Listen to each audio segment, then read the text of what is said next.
Olá, meus amigos dessa casa querida do Centro Espírita André Luiz, essa casa de amor e de caridade. Quero começar agradecendo essa oportunidade de conversarmos um pouco sobre a doutrina espírita, o Consolador prometido por Jesus. Foi lida essa parábola, não é? Mais esse presente de Jesus a todos nós. E conforme vamos evoluindo, vamos tendo mais condições de interpretá-las. No capítulo 24, não ponhais a candeia debaixo do alqueire, nós vamos ver por que Jesus começa a nos contar essas parábolas. Já tivemos contato com elas há muitas encarnações. Conforme vamos evoluindo, vamos podendo extrair delas conhecimentos que nos libertam da ignorância espiritual que tanta angústia, que tanto sofrimento nos traz. O assunto sobre o qual vamos conversar hoje traz também muita angústia a todos nós. É o assunto que incomoda a maior parte de toda a humanidade. Quando são feitas pesquisas em comunidades diferentes, em partes diferentes da Terra, sobre qual o assunto que mais incomoda, que mais angustia, o assunto da chamada morte sempre aparece com relevância. Então, nós vamos conversar um pouco sobre isso, lembrando que muitas vezes não atentamos para quantas compulsões, quantas dificuldades aparecem no nosso dia a dia pela ignorância sobre esse processo natural ao mundo de provas e expiações. Para nós, a chamada morte perde todo aquele seu cenário trágico e se chama desencarne. Apenas o momento em que é necessário largarmos a carne, desencarnar. Como quando guardamos uma roupa que gostamos por muito tempo e chega aquele dia em que ela não dá mais, não serve mais. Nós, às vezes, até com muita pena, precisamos nos desfazer dessa roupa que já rasga facilmente, que já não tem cor. Nós precisamos nos despir dessa roupa. Assim também acontece com o nosso corpo físico. E nós vamos pensar um pouco mais sobre isso.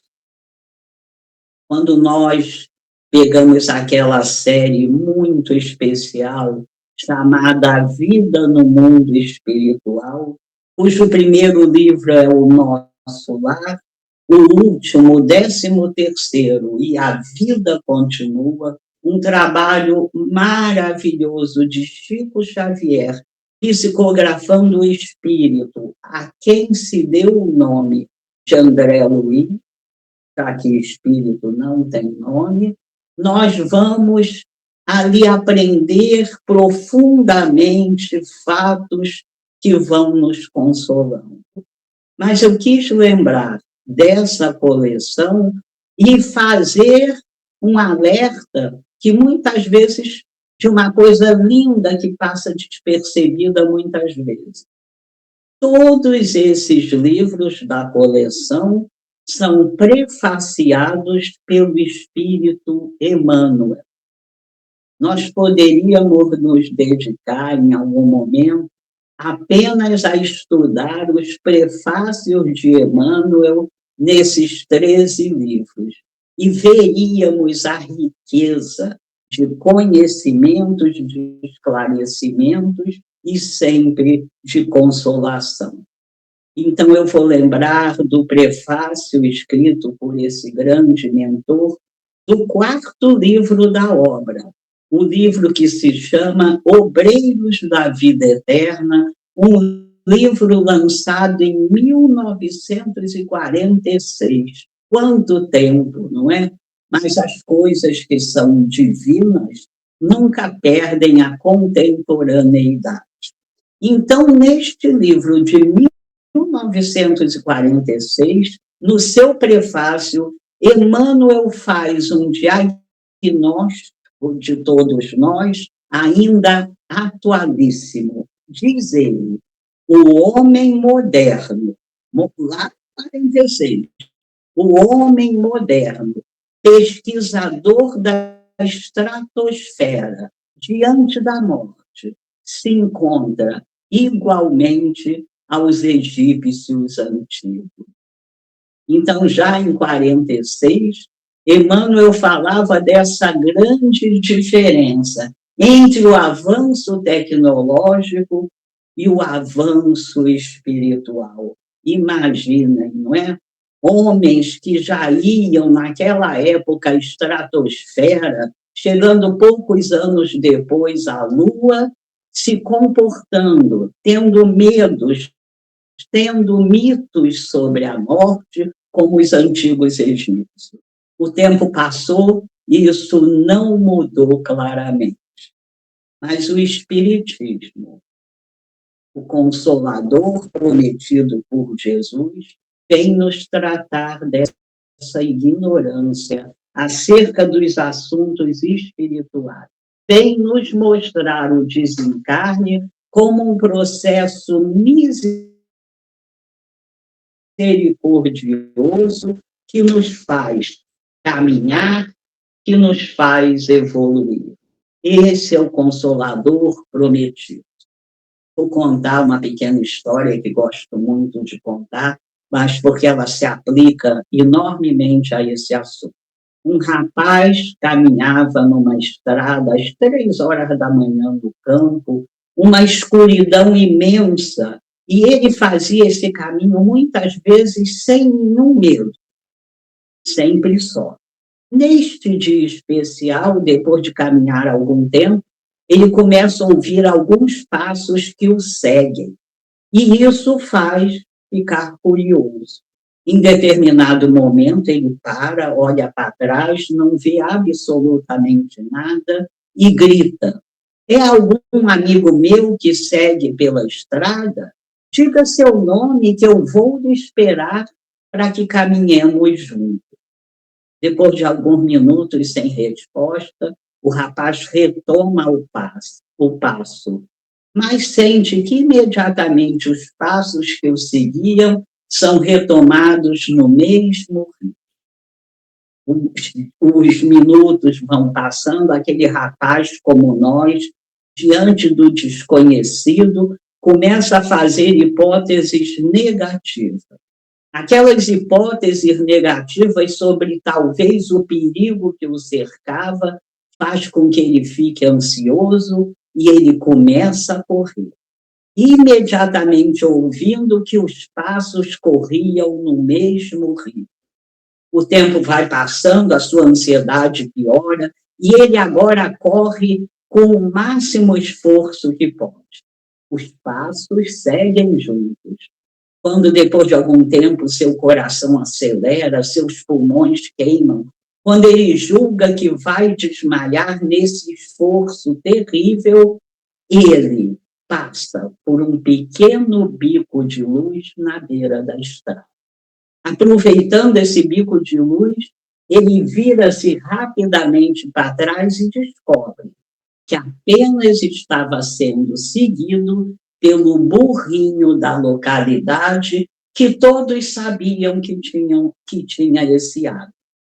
A partir desse momento, ele respira fundo, retoma o passo vagaroso e, pela primeira vez, olha para o céu, que naquela noite tinha uma beleza enorme.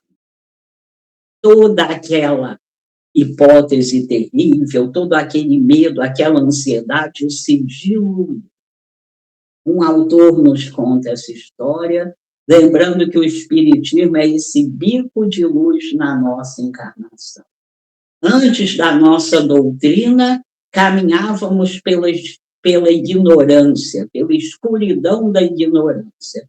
Diante disso, temíamos tudo, imaginávamos coisas terríveis, especialmente com relação ao desencarne.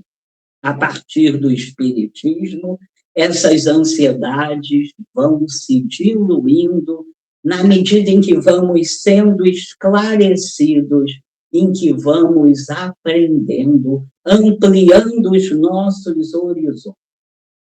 O Espiritismo revela conceitos novos, conceitos aprofundados a respeito de Deus, do universo, a respeito da misericórdia divina, que nunca falta a nenhum de nós. Revela o que somos, revela de onde viemos e para onde vamos. Qual a razão da dor e do sofrimento? É o Espiritismo que nos responde quando fala das causas atuais e das causas anteriores do sofrimento. Diante de todas essas certezas, temos mais possibilidades de ampliar os nossos horizontes e rever pontos de vista equivocados que tínhamos sobre a vida e sobre a morte.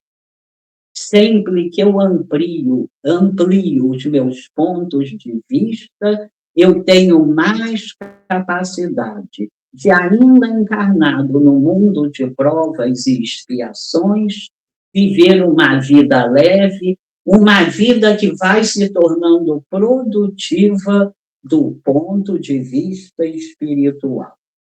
O que é, então, a morte? Para nós, o desencarne. Um dos pontos básicos da nossa doutrina é o mecanismo misericordioso das vidas sucessivas.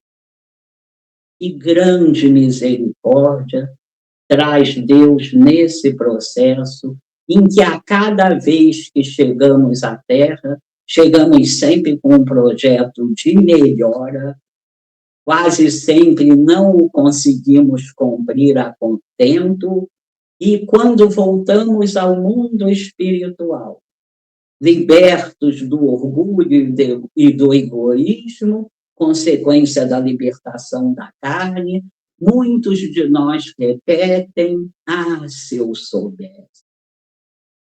Mas a divina misericórdia nos responde: você terá outra oportunidade. E assim vamos e viemos ao mundo espiritual, ao mundo físico, nesse decorrer de inúmeras encarnações, na roda das encarnações, como os orientais chamam, na samsara. Só sairemos desse ciclo de vida espiritual e vida física quando fizermos o que necessitamos. Ampliar a nossa capacidade de amar até sermos capazes de amar a tudo e a todos. Segundo Hermínio Miranda, um grande estudioso espírita, outros também nos contemplam com essa informação, a reencarnação estava nos escritos da Igreja Católica até o ano de 553, quando, no Concílio de Constantinopla, esse conceito foi apagado por interesses particulares do imperador do momento. Nós sabemos também que, na época em que Jesus passou na Terra, a reencarnação era algo naturalmente conhecido. Apenas um pequeno grupo, os saduceus, discípulos de Sadoc, apenas eles não acreditavam nesse processo misericordioso. Os discípulos de Sadoc eram de uma brutalidade enorme, seus rituais acabavam em sacrifícios humanos e em orgias. Eles já eram, naquela época, considerados uns brutos, e apenas eles não acreditavam nesse processo maravilhoso. Nós agora avançando, aprendendo com a doutrina, tendo essa nossa literatura profunda, ampla, temos mais condições de entender.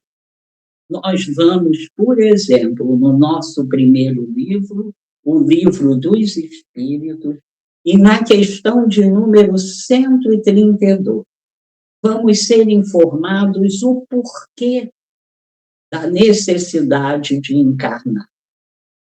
A resposta é maior, mas em síntese nos é dito que Deus nos impõe a encarnação como meio de prosseguir, de evoluir sempre e, dessa forma, nos aproximar das leis divinas.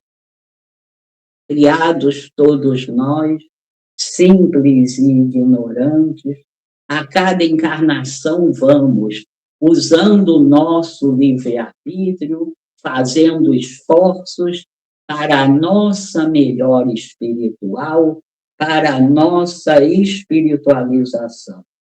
Nós vamos entendendo a cada momento a necessidade de alimentar as qualidades que dormem em pequenas sementes no nosso íntimo, muitas vezes abafadas por camadas e camadas de orgulho e de egoísmo. Sabemos nós que só chegaremos à felicidade real quando tivermos evoluído. Sabemos agora que a busca de uma aparência que as pessoas imaginam que seja ideal, que a busca da fama, a busca do acúmulo de bens materiais, nada disso nos trará felicidade. Quando nós entramos nesses equívocos, nós vamos sendo vítimas de ansiedades recorrentes. Sabemos nós que a verdadeira felicidade só acontece com a nossa evolução, com a nossa condição de ser espiritual que vai melhorando passo a passo. A finalidade de cada reencarnação nossa é continuarmos o caminho evolutivo, interrompido na última encarnação. Emmanuel tem uma pequena definição que eu gosto muito, que diz que tudo o que viemos fazer é ter a menor certeza de que chegaremos ao próximo túmulo melhor do que chegamos neste último berço. Então, chegamos neste último berço com algumas qualidades, resultados de trabalho já feitos e vencidos em encarnações anteriores. Mas chegamos também com inúmeras dificuldades. Essas dificuldades representam o trabalho que ainda não foi feito, o objetivo que ainda não foi alcançado e que precisamos agora focalizar. Por isso, a necessidade de tempos em tempos, largarmos o corpo físico para que continuemos a evoluir.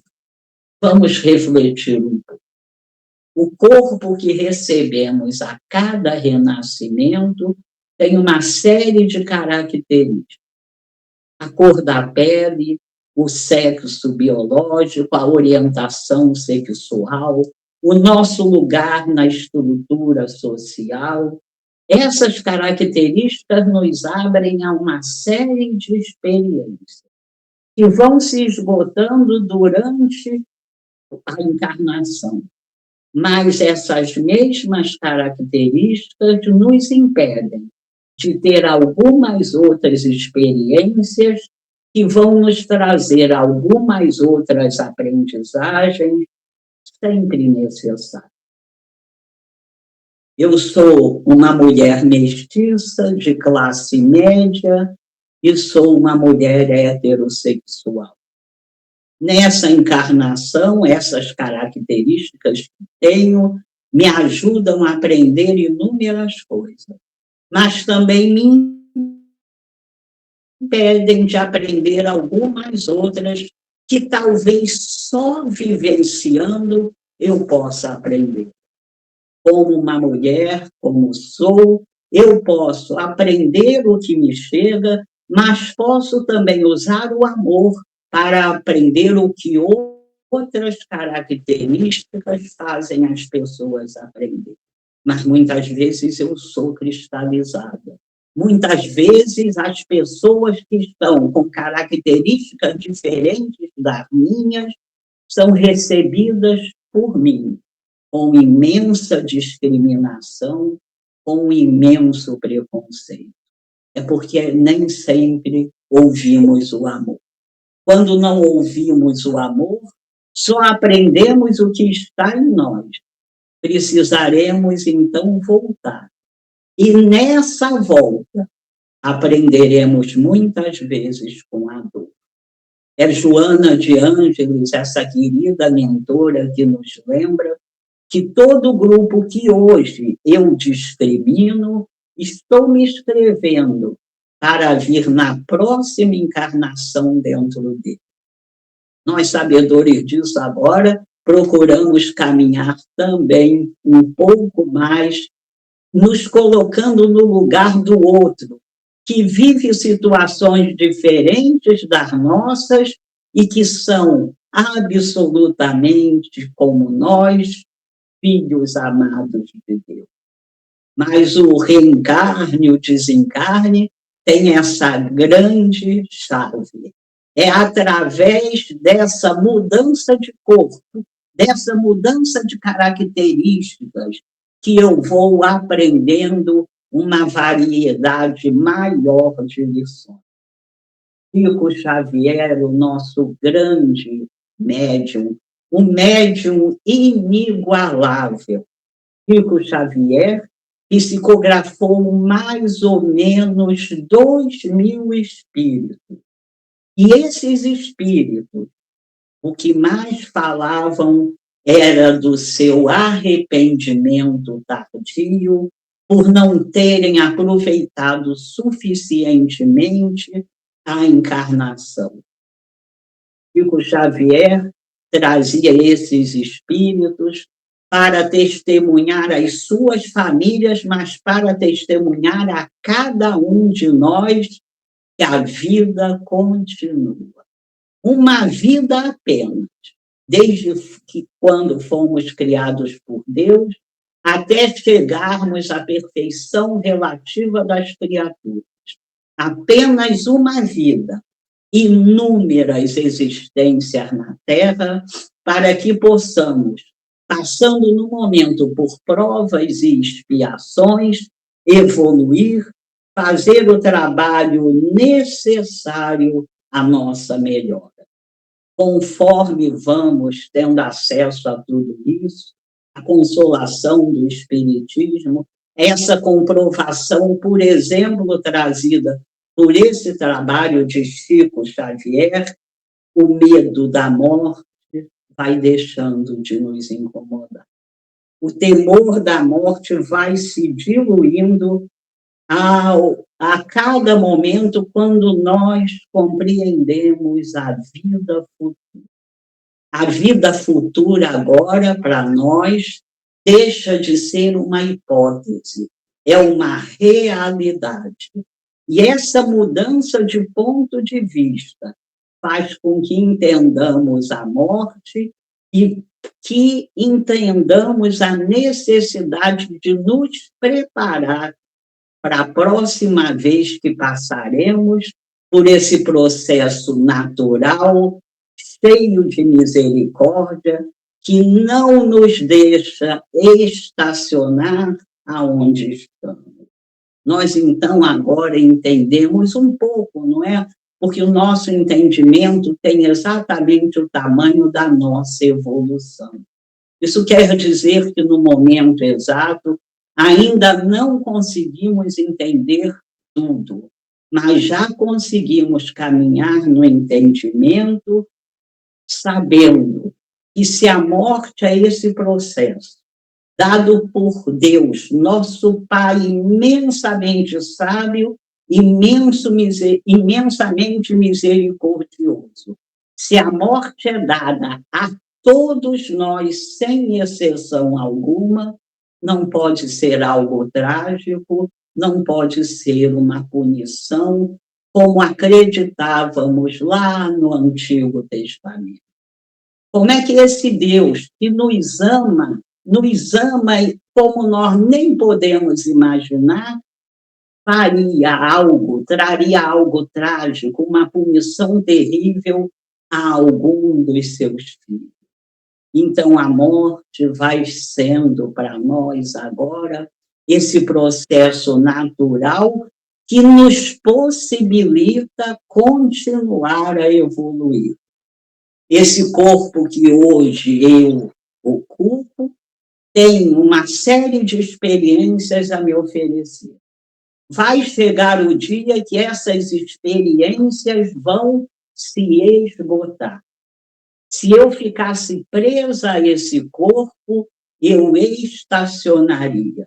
Então, quando se esgotarem essas experiências, eu deixarei o meu corpo como deixo uma roupa velha, voltarei ao mundo espiritual, lá depois daquele momento de adaptação, terei mais condições de entender uma série de coisas e participar na medida da minha evolução, do planejamento de minha próxima encarnação, que deverá me ajudar naqueles pontos que nessa não estou vencendo. Será que nós temos já consciência disso? Que nessa encarnação estamos desenhando a próxima encarnação? Quando a gente tem essa noção, a gente começa a querer melhorar, porque é natural que todos queiramos uma encarnação mais leve, mas para isso precisamos nos esforçar, precisamos ser bons alunos do planeta Terra, essa escola abençoada. Voltando ao assunto da morte, do desencarne, uma das coisas que mais perturbam as pessoas que não têm acesso à informação espírita é sobre o chamado momento do desencarne. E nós vamos, de novo, recorrer ao nosso grande livro, o Livro dos Espíritos, quando, na questão de número 154, Kardec pergunta aos seres de luz: a separação da alma e do corpo é dolorosa? A resposta: não. O não é significativo, começando a resposta. Não. O corpo frequentemente, durante a encarnação, sofre muito mais do que no momento do desencarne. Neste momento, a alma nada sente. E aí mais consolação vem, mais cura de ansiedade vem, e nós que vivenciamos a doutrina, temos certeza disso nas reuniões mediúnicas, nas obras de Allan Kardec, especialmente O Céu e o Inferno, nas obras de Chico, quando nós vamos ver um fato muito comum, de encontrarmos inúmeros espíritos desencarnados que não têm noção que já desencarnaram. Justamente por esse processo ser leve, ser delicado, por esse processo ser cheio da misericórdia divina, inúmeros irmãos nossos, só depois de um tempo, entendem que desencarnaram. Hoje em dia, com o avanço das ciências, com as experiências de quase morte, nós vamos vendo pelo mundo inteiro pessoas que viveram essas experiências e que vêm nos contar também desse início desse processo, que é sempre um processo que envolve uma luz imensa, uma onda de amor que chega a todas essas pessoas, muitas delas, quando voltam, tristes por terem voltado. Então, a morte perde todo aquele temor que nos foi ensinado. A morte agora, nós sabemos, é esse processo misericordioso. Nós temos, inclusive, livros, palestras de pessoas que, pelo mundo, estão falando dessas suas vivências. Pessoas que, muitas vezes, a maioria delas, aí espalhadas pelo mundo, nunca ouviram falar de nossa doutrina. Há um livro chamado A Volta, vendido nas livrarias comuns, em que o casal relata que seu filhinho de 2 anos começou a ter lembranças da vida anterior. E depois de um certo tempo, com aquela insistência, eles resolvem tomar nota do que a criança dizia. Ele relatava seu último desencarne num avião que caía em chamas. Ele relata o nome que tinha na vida anterior e o nome dos seus colegas que também desencarnaram nesse acidente. Com o tempo, ele vai trazendo mais detalhes e os pais procuram um museu onde, para sua surpresa, descobrem que na Segunda Guerra Mundial, um avião com 3 soldados havia caído naquela situação descrita pela criança e o nome dos 3 soldados eram os nomes dados pela criança. Então, agora, não só a doutrina espírita, mas nós temos essas EQMs, experiências de quase morte, temos esses relatos de pessoas não espíritas nos dando a certeza de que o que existe é o desencarne. Há um livro que foi transformado num filme, que eu, nas minhas turmas, na comunhão espírita, sempre no último dia passava, e eu convido vocês todos a procurarem, que se chama Minha Vida em Outra Vida. Um filme impressionante de uma pessoa também que jamais ouviu falar de espiritismo, e quando as suas palestras aparecem, quando o livro é lançado, um grupo de espíritas brasileiros lhe dá a obra de Kardec. E a FEB tem uma pequena entrevista dessa pessoa agradecendo aos espíritas brasileiros. Então, são tantas as fontes que temos para nos liberar deste peso. Nós sabemos que esse processo e esse temor inicial da morte só acontece em nós, que somos seres pequenos espiritualmente falando, somos jovens espirituais. Esse temor da morte só chega até nós pela lei de conservação. É preciso a seres que ainda não têm condições de entender e de digerir esse grande momento em que passam, é preciso que a lei de conservação nos limite para que não tenhamos o lamentável equívoco do suicídio. Mais espiritualizados, esse instinto de conservação vai deixando de ser necessário, vai nos abandonando e mais ainda perdemos o temor da morte. A confiança renasce Sabemos agora desse caminho enorme que ainda temos pela frente, até aprendermos a amar a tudo e a todos. Talvez um dia, daqui a algumas encarnações, pelo menos no meu caso, chegaremos à grandeza de um Chico Xavier. Esse exemplo inigualável. Certa vez, perguntaram ao Chico se ele tinha medo da morte. E ele, daquele seu jeito doce, disse: não tenho medo, mas também não tenho pressa. E nós possamos nos trabalhar, digerir a doutrina espírita, para caminharmos agora bem mais tranquilos, sem pressa nenhuma, mas sabendo que viveremos mais uma vez esse processo e que para ele precisamos nos preparar.